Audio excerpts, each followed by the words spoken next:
In this video, we will discuss a machine learning topic called unsupervised learning. Unsupervised learning is a type of machine learning problem where the goal is to learn the underlying structure of a dataset. There is a wide variety of tasks being addressed by unsupervised learning.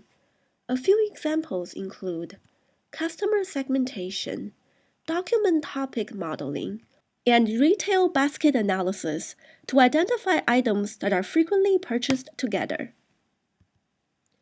Suppose you have a dataset. You can apply an algorithm to identify structure in the data. In this example, the algorithm is tasked with finding clusters or groups of data points that are similar to each other. The algorithm can be trained using a set of observations, and prediction is essentially making cluster assignment for new data points.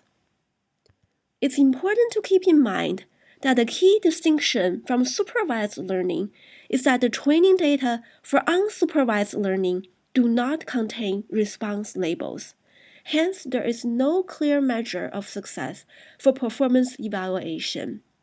This is unsupervised learning in a nutshell. Thank you for watching. See you next time.